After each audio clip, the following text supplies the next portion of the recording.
All right, people, settle in, settle in. Hope you got your coffee, because you're gonna need it. I'm Dr. Damian Wolf, and welcome to the class you didn't know you needed, How to Stop Reality from Turning into Scrambled Eggs. Seriously, everything you think you know about containment, thick walls, steel doors, all that jazz, just toss it out the window for the next hour. Today, we're getting into the really weird stuff. We're talking about how we're starting to fight these metaphysical threats, well, by getting a little metaphysical ourselves. Let's get started. Yeah, I said that, and I mean it. For decades, we've been the best box builders in the world, right? Deeper shafts, thicker walls, you name it, we build it. But here's the problem. What do you do when the thing you're trying to contain doesn't care about boxes? When it treats the laws of physics like, I don't know, a friendly suggestion? That's what we're up against. These old methods, what we call static containment, it's just not cutting it anymore. It's a stopgap, a band-aid.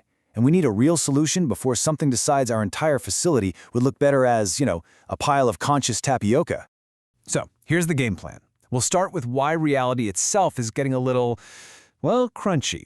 Then, we're going to revisit an old friend and give him a whole new diagnosis. We'll introduce you to our shiny new Keter-class multi-tool, see him go up against our favorite unkillable lizard, lay down the new laws of the land, and wrap it all up with a little reminder that the bosses are always watching.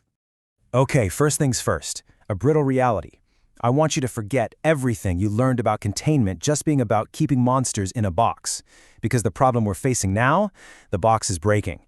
The room the box is in is breaking. You know what? The very concept of a box is starting to break.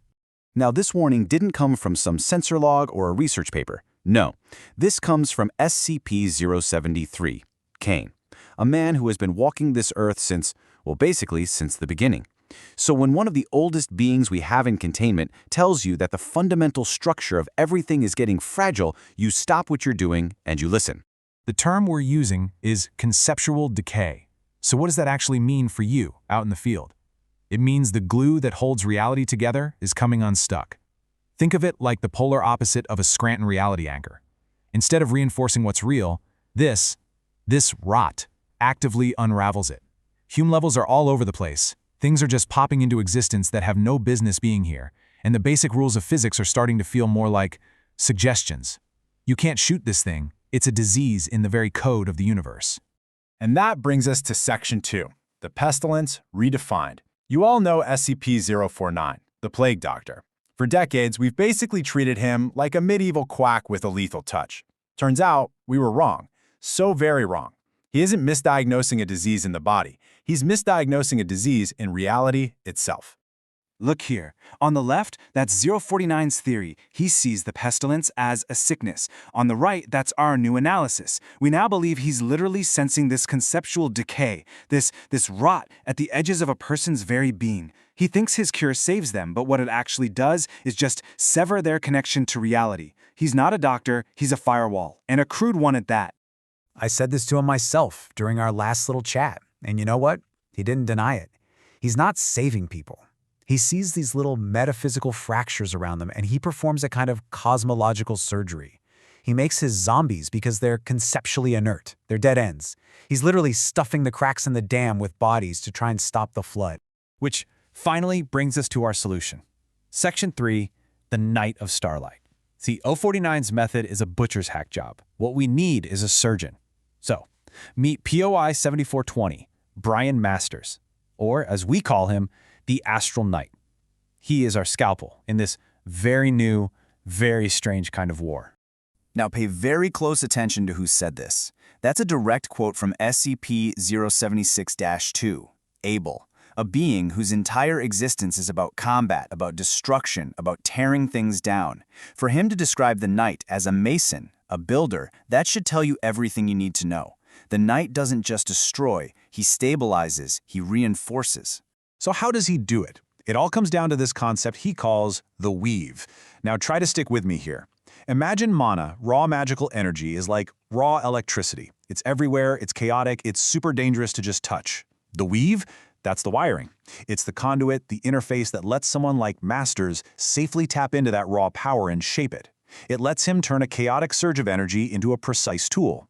It's kind of like the difference between a bolt of lightning hitting a field and the electricity running through the lights in this room. One is pure chaos, the other is structured, controlled, and useful.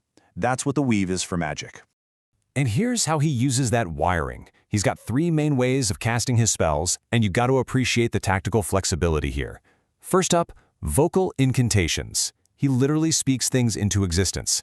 Imagine being in a sword fight and being able to shout a word that makes your shield stronger. Hands are still free for combat. Super useful.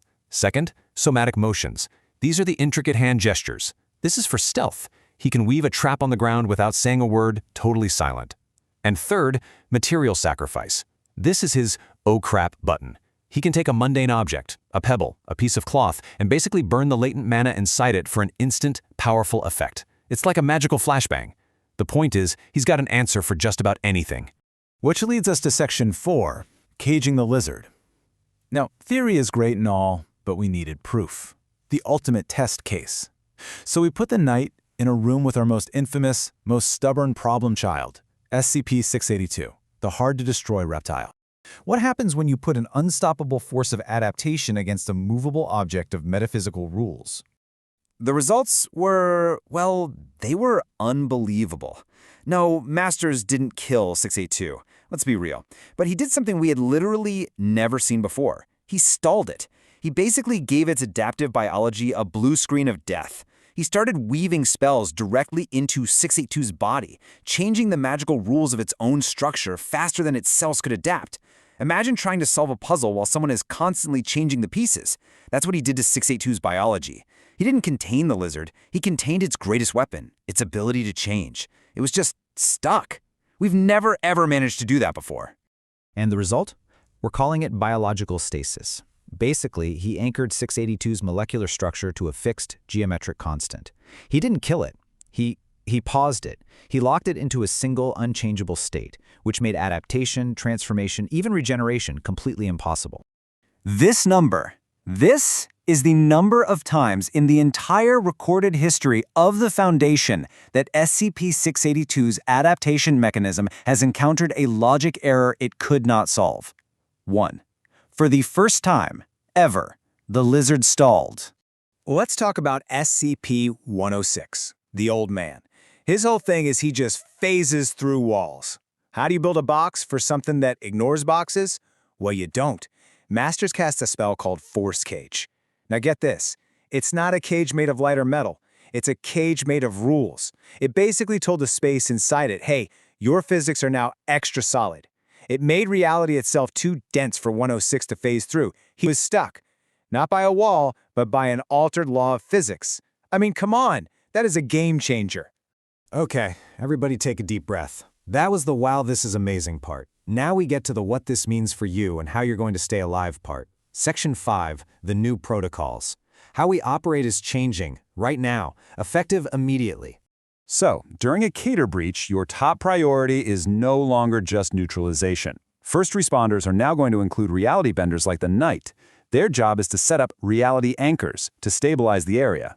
Your job is to stay at least 50 meters back from any active weave manipulation and report any weirdness, any spatial distortions, immediately. Let me be absolutely crystal clear. These are not toys. Unauthorized contact with the Knight's gear is grounds for termination. Don't even think about trying to scan the weave. Don't get curious. All testing requires Level 4 approval and a direct notification to the O5 Council themselves. There are no exceptions. There are no excuses.